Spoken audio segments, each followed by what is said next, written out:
자, 제자도 위험한 여정, 제자도 위험한 여정이라는 설교의 제목으로 하나님의 말씀 함께 나누시겠습니다.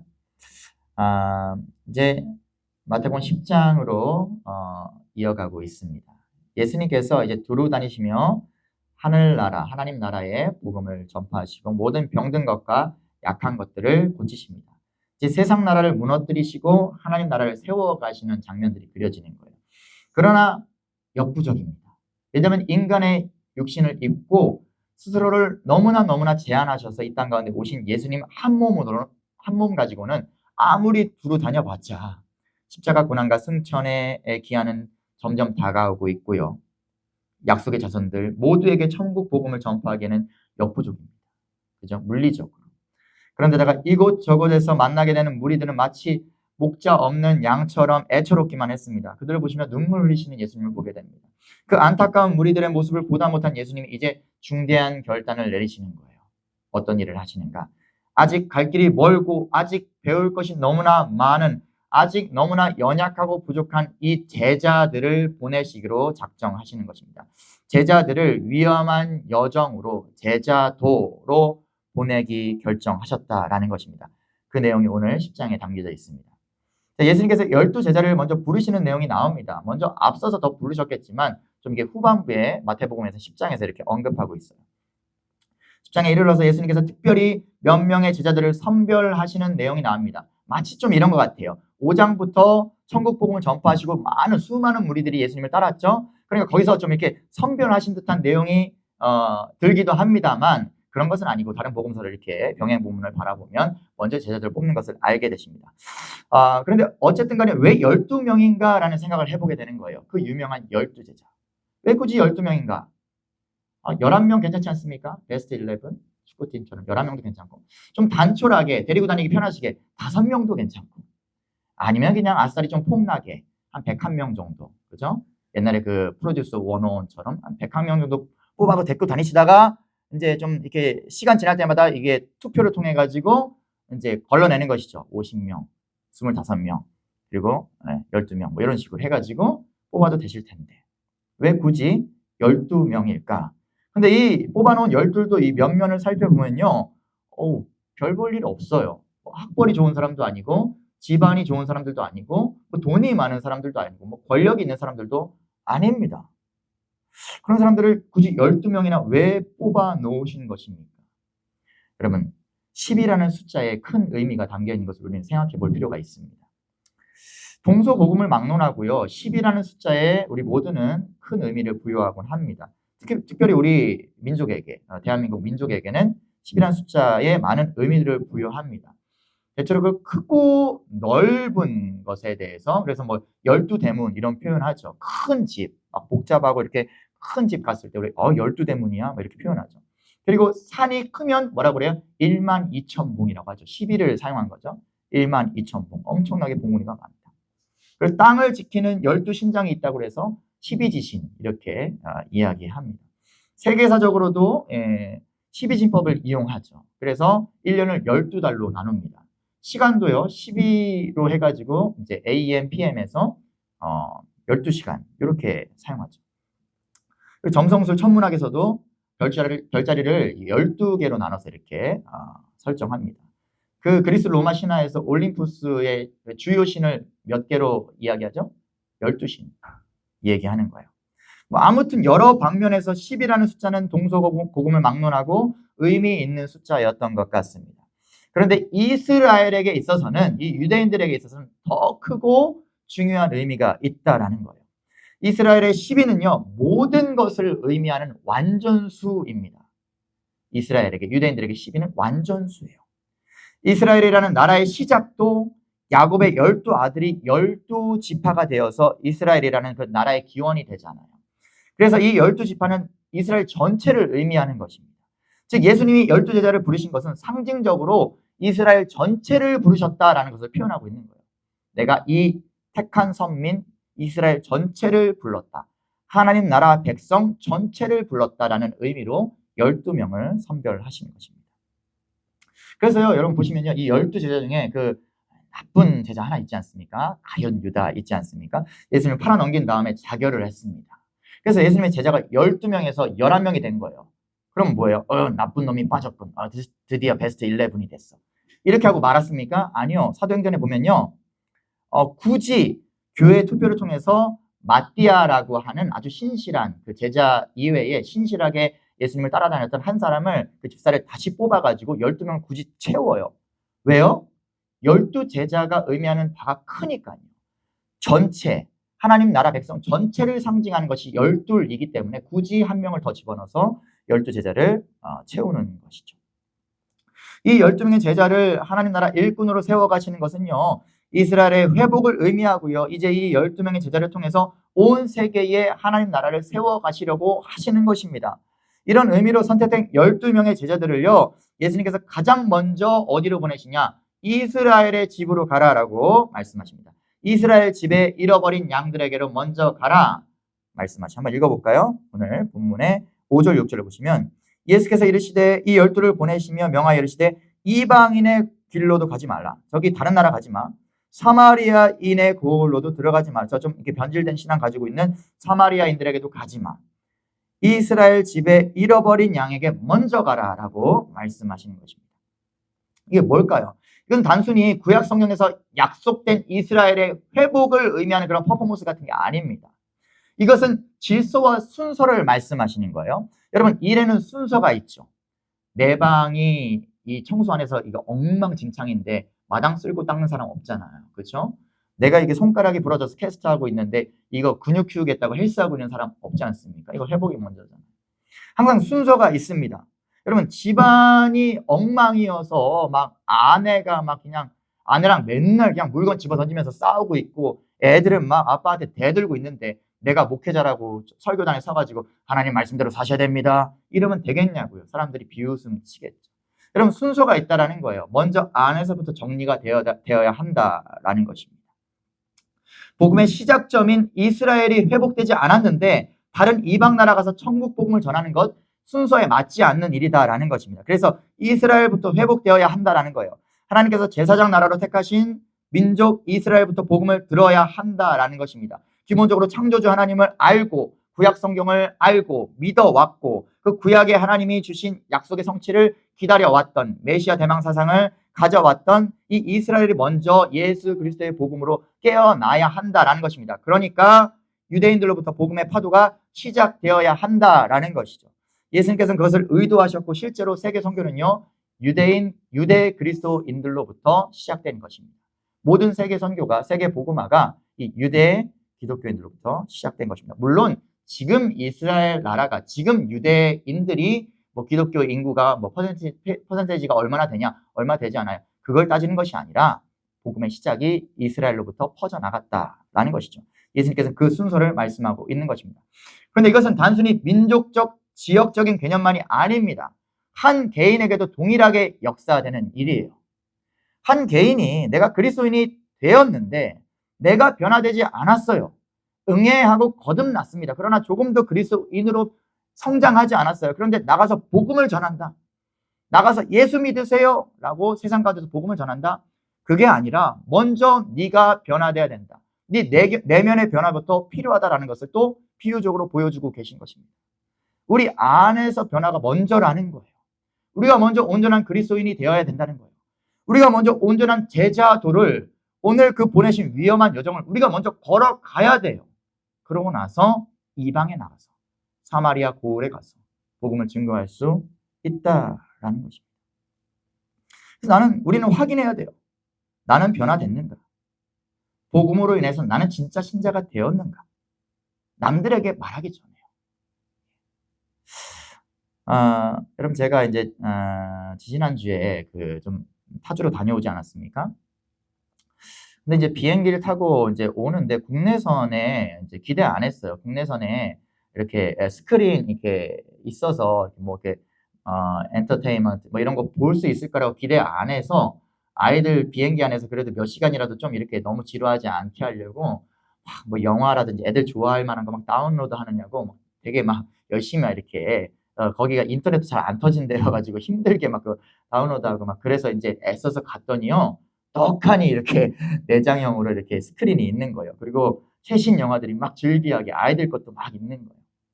아무튼 간에 이제 저도 좀 무료하다 보니까 영화나 한 편 볼까? 그래서 이어폰 하나 받아가지고 미키 17이라는 영화를 봤습니다. 왜냐면 이제 그 영화가 워낙 유명했고 더군다나 우리 대한민국의 유명한 그 봉준호 감독님께서 만든 거라서 언제 한번 봐야지 그랬는데 잘 안 봐지더라고요. 근데 아무튼 그렇게 시간이 돼서 좀 봤습니다. 그러니까 인간 복제를 주제로 하고 있는 거예요. 그 미키라고 하는 한 사람이 이제 어떤 범죄를 일으켜가지고 어쩔 수 없이 이제 복제 인간 프로젝트에 이제 자원을 한 것이죠. 그래서 이제 계속 인간을 그 미키를 계속 복제해내는 거예요. 그래서 그 복제한 인간을 가지고 우주 가운데 가가지고요. 이제 실험용으로 쓰는 거예요. 죽어도 다시 계속 복제할 수 있으니까. 실험용으로 막 이렇게 대기 가운데 대기질이 어떤가. 가서 그냥 공기 먹고 와. 이렇게 해서 죽으면 다음 복제하고. 이상한 바이러스가 있어. 이거 치료법 개발할 때까지 이 백신을 계속 개발하면서 이 미키한테 계속 주입시켜가지고 백신을 개발시키고 이런 식으로 좀 비윤리적이죠. 이렇게 인간 복제 주제를 담고 있습니다. 거기서 이제 빌런이 나와요. 그 마크 러팔로라고 하는 그 유명한 그 아시죠? 어벤져스의 그 헐크 아저씨가 악당 빌런으로 나옵니다. 마샬이라고 하는 이제 빌런으로 나오는데, 근데 어떤 사람이냐면 단순한 악당이 아니라 좋은 기업인으로 포장이 되는 거예요. 포용력 있는 리더인 것처럼 사람들 앞에서 자신을 포장하면서 뒤에서 온갖 나쁜 짓을 하는 그런 악당으로 나오고 있습니다. 그러니까 겉과 속이 완전히 다른 그런 나쁜 인간, 그런 빌런으로 나오고 있는 거예요. 그 마샬이라고 하는 그 나쁜 사람이요. 그런데 그 악당이 너무나 속상한 것은 그 악당이 기독교인인 거예요. 기독교인으로 표현되고 영화 내내 신실한 기독교인인 것처럼 행동을 해요. 자신이 벌이고 있는 그 악한 사업들이 주님의 교회를 위한 거룩한 일이라고 막 그렇게 선동을 하는 거예요, 사람들에게. 그리고 막 찬송가를 막 부릅니다. 할렐루야 막 이럽니다. 보면서 막 짜증이 나는 거예요. 한 명의 기독교인으로서 참 불쾌한 마음이 들었습니다. 물론 봉준호 감독이 단순히 안티 기독교를 한 것이 아니라 종교를 수단으로 활용하는 가짜 신앙인들을 꼬집는 그런 행태를 꼬집는 조롱하는 그런 코드를 그런 캐릭터에 녹여낸 것 같아요. 그렇게 보입니다. 하지만 그저 못 잡아먹어서 안달인 그 기독교 안티 세력들은 그거 보고 뭐라고 하겠어요? 역시 기독교야 그러겠죠. 원래 예수쟁이들은 저렇게 돈만 밝혀 세상에 해악만 끼치는 집단이야 이렇게 하면서 조롱할 것이 뻔하죠. 여러분 그래서 우리는 말합니다. 그들에게 변명하겠죠. 기독교인의 모습은 저런 모습이 아니야. 교회의 모습은 저런 모습이 아니야. 우리는 그렇지 않아 라고 주장을 하겠지요. 그런데 한번 생각해 보자는 거예요. 과연 그러한가? 그 마크 러팔로가 이렇게 분한 그 마샬이라는 캐릭터가 한 모습이 우리 기독교 안에 없는 모습인가? 우리 그리스도인들에게 없는 모습인가 한번 이야기해 보자는 거예요. 정말 우리 그리스도인들에게 교회들의 그런 모습이 없는 걸까? 교회니까, 그리스도인이니까, 그렇게 이름 불리고 있으니까 우리의 삶의 모습은, 우리 교회들의 모습은 그저 거룩하고 선합니까? 아니요. 아닌 것 같아요. 너무나 안타깝지만 제 눈에도 그 마샬의 모습이 우리 기독교인들에게, 우리 교회들에 많이 보인다는 거예요. 아마 여러분들도 보고 있지 않습니까? 아니 어쩌면 나의 모습이 그 마샬의 모습과 같진 않습니까? 우리가 아무리 기독교인 코스프레를 해봤자 우리의 말과 행실 속에서 그 영화 속 마샬 같은 모습이 엿보인다면 우리 또한 어쩌면 그저 종교를 수단으로 활용하고 있는 그런 가짜 신앙인일 수 있다라는 것입니다.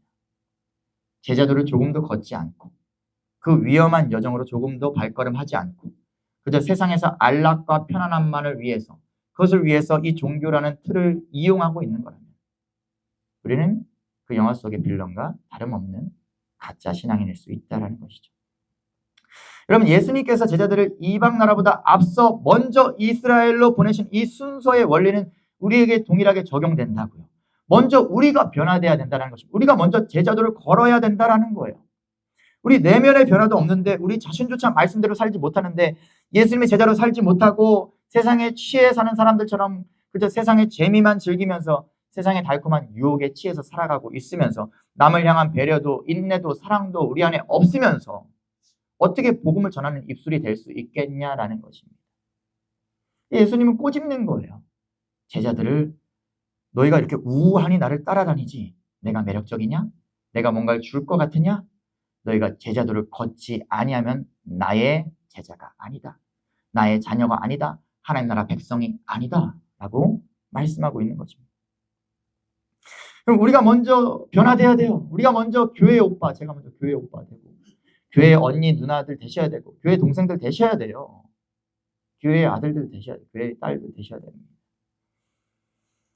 우리가 먼저 한 몸 된 주님의 교회 공동체를 이루어야 됩니다. 그래야 다음을 생각해 볼 수 있습니다. 참 그리스도인으로 사는 것, 참 교회로 사는 것, 물론 쉽지는 않습니다. 예, 간단한 문제 아닙니다. 그럼에도 그렇게 살아야만 합니다. 여러분, 왜 그렇게 피곤하게 하세요, 예수님? 왜 이렇게 조건이 까다로워요? 왜 이렇게 부담 주세요? 그냥 예수 십자가만 믿으면 된다면서요. 그럼 구원 받는다면서요. 왜 이렇게 힘들게 하세요? 그렇게 생각하십니까? 여러분, 제자들을 성경에서 사도라고 부릅니다. 보냄을 받은 자라는 뜻을 가지고 있습니다. 여러분, 예수님께서 하나님 나라의 확장을 위해서, 천국 복음을 위해서 십자가와 부활의 증인으로 직접 보내신 자들이다라는 뜻이에요. 직접 보고 증거하는 자들. 그리고 사도, 이 제자의 유지는 이제 모든 믿는 사람들에게 위임되었다라는 것입니다. 여러분, 어떤 분들이 이렇게 말해요. 교회 다니는 사람들 중에, 기독교인 중에 제자가 있고, 그리고 그냥 성도가 있어. 이렇게 구분지어 말씀하시는 분들이 있어요. 그러니까 교회 안에서 열심히 하는, 열심 분자들은 제자고, 그냥 예배만 출석하는 그런 정도의 신앙 가진 사람들은 그냥 성도야. 이렇게 분류해서 둘 다 그리스도인이야. 근데 이렇게 조금 열심히 있고 그렇지 않은 사람이 있어 라고 표현하는 분들인데, 아니요. 성경은 전혀 그렇게 말하고 있지 않습니다. 여러분, 예수 그리스도를 믿는 자는 예수 그리스도의 길을 따르는 제자라는 것입니다. 여러분, 믿는 자는 제자예요. 사도예요. 여러분, 믿는데 제자도를 안 걷는 거는 그건 가짜라는 거예요. 불신자라는 거예요. 여러분, 우리에게 위임되었습니다. 이 제자의 유지가요. 너희는 가서 모든 민족으로 제자를 삼아 아버지와 아들과 성령의 이름으로 세례를 주고 내가 너희에게 분부한 모든 것을 가르쳐 지키게 하라. 이 지상 명령, The Great Commission이라고 하죠. 이것이 우리에게 전달되었다라고요. 우리 아들들 요즘 진격의 거인에 빠져서 심장을 바쳐라 하는데, 예수님께서 여기에 너의 심장을 바쳐라라고 말씀하신 거예요. 너는 가서 모든 민족에게 제자를 삼아 아버지와 아들과 성령의 이름으로 세례를 주고 내가 너에게 분부한 모든 것을 가르쳐 지키게 하라. 제자 삼고 제자도를 걷게 하라. 너희가 먼저 제자도를 걷고 그리고 제자 삼아 제자도 걷게 해라. 이게 하나님 나라를 확장하는 방식이다. 이게 하나님 나라의 백성들이 되는 것이다. 여기에 심장을 바쳐라 라고 예수님께서 말씀하셨대요. 여러분, 이제 오늘을 살아가는 교회 안에 우리도요, 예수 그리스도의 십자가와 부활을 믿는 우리도요, 세상으로 보냄받은 제자, 사도라는 것입니다. 그래서 우리는요, 제자도를 걷고 있습니다. 스승이신 예수님이 걸어가신 길을, 그의 12제자가 걸어간 그 길을 이제 우리도 따라간다라는 것입니다. 그런데 오늘 예수님께 보냄받은 제자들은요, 사실 지금 무척이나 당황하고 두려워하고 있습니다. 왜요? 물론 제자들을 보내신 그 길은요, 지금까지 예수님이 걸어오신 길이고 제자들은 따라다니면서 가까이에서 보고 배웠으니까, 서당계 3년이면 풍어를 읊는다라는 말처럼 이제는 제자들도 3년 정도 배웠으니까 이제는 직접 나가서 예수님 없이도 한번 해볼 만도 할 것 같아요. 그러나 그렇지 않습니다. 이 천국 복음을 담대하게 제자들을 걸으며 전파하는 일, 아직 제자들에게 힘든 일입니다. 이렇게 비유드려 볼까요? 요즘 종종 이 TV에서 이 세계적인 셰프들이 나와가지고 요리하는 것들을 많이 보게 됩니다. 그러면요, 저도 이게 제 딴에도 쉬워 보이는데 나도 할만 하겠는데 라는 생각이 들면서 제가 이제 마트 가가지고 이제 막 이 식재료를 사오는 거예요. 그리고 이제 셰프들이 한 그 요리를 나도 한번 따라해봐야지 막 하는 것이죠. 시작부터 버벅대는 거예요. 칼질이 안 되는 것이죠. 냄비에서 물이 끓는데 막 타고 있는 거예요. 막 냄비가 타고 있는 거예요. 요리가 안 되는 것이죠. 결과물을 먹어봤는데 이건 음식이 아닌 것이죠. 여러분, 그러니까 보는 것과 직접 하는 것은 엄연한 차이가 있다는 것을 말씀드리는 거예요. 그럼 제자들은 말하는 것입니다. 예수님, 우리 뭐 직접 가라고요? 잠시만요. 직접 하라고요? 예행 연습이라도 좀 해봐야 되는 거 아니에요, 예수님? 이미지 트레이닝이라도 좀 해보고 해야 되는 거 아니에요? 우리 뭐 직접 가라고요, 예수님?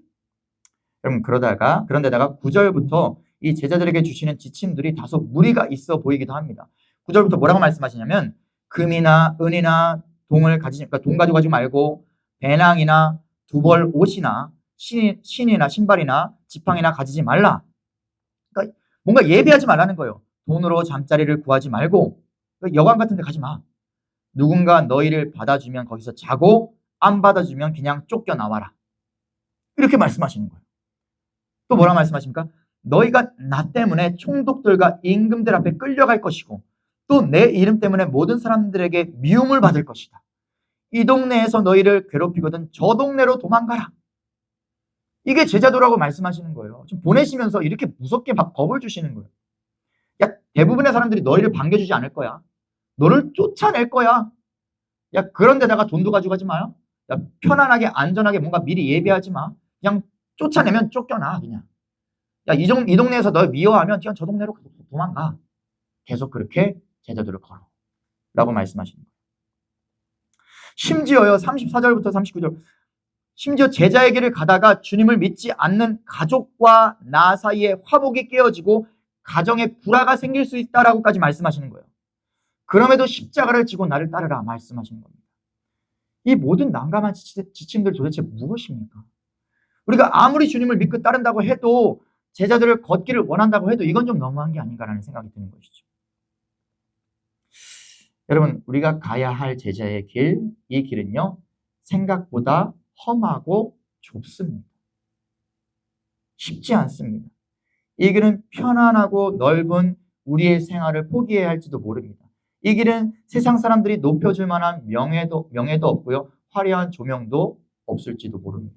세상 사람들이 우리를 거부하고 외면하고 뒤에서 욕하면 다행이죠. 앞에서 대놓고 욕할 수도 있습니다. 여러분, 혹시 사람들 사이에서 인기가 많으세요? 그럼 스스로에게 내가 제자들을 걷고 있나 한번 의심해 볼 필요가 있습니다. 많은 사람들과 해피하게 잘 어울리고 계시나요? 세상 사람들과 노는 방식 가운데 그냥 섞여서 그냥 잘 놀고 계시나요?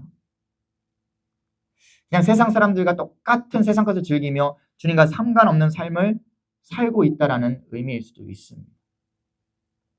그렇게 살아가는 삶이 당장은 편하고 즐거울 수 있을지 모르겠으나 주님께서 경고하시는 거예요. 15절 말씀.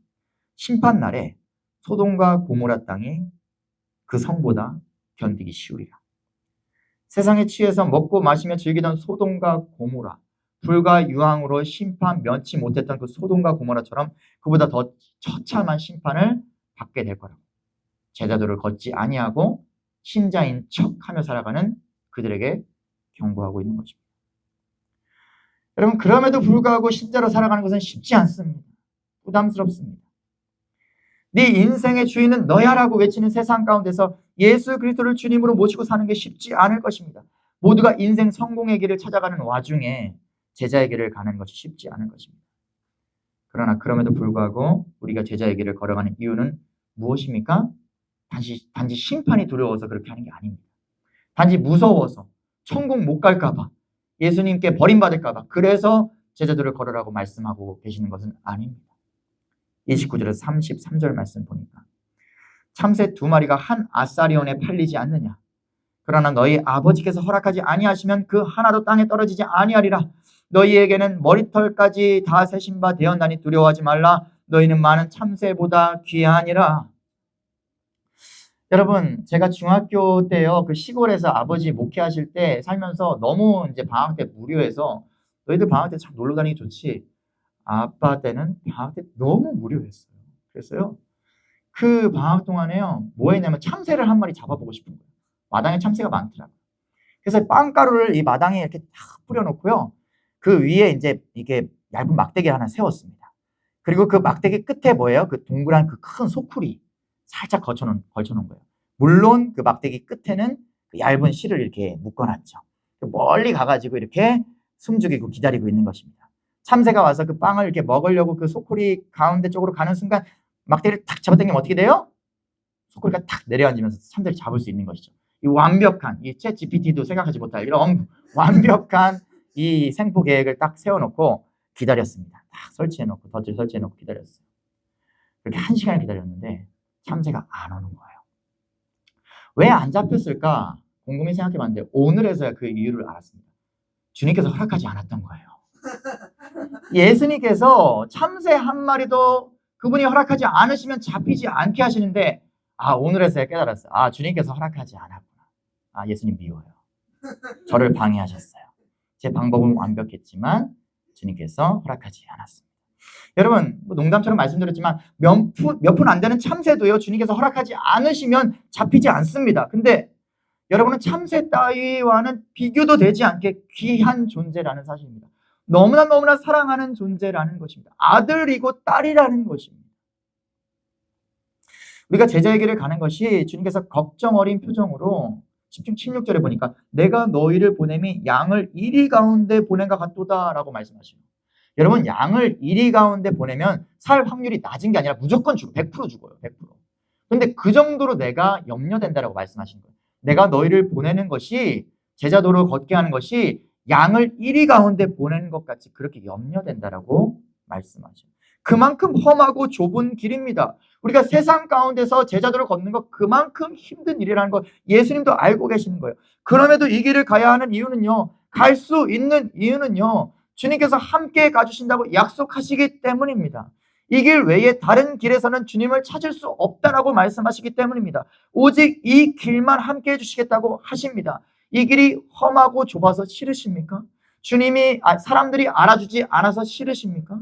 가족과 친구들이 싫어할 것 같아서 싫으십니까?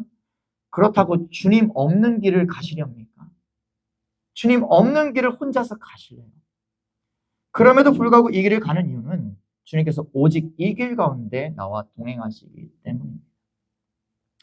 사랑하는 여러분, 말씀 마치겠습니다. 혹시 성경에서 가장 많이 나오는 주님의 명령이 뭔지 아십니까? 기도하라 이걸까요? 회개하라 이걸까요? 나를 믿으라 이걸까요? 아니요. 두려워 말라. 이 말씀을 가장 많이 하셨어요. 두려워하지 말라. 세상의 가치와 세상의 재미, 세상의 기쁨을 뒤로하고 제자의 길을 가는 것이 두려우십니까? 두려워하지 말라. 험한 세상을 그저 믿음으로 살아간다는 것이 두려우세요? 두려워하지 말라.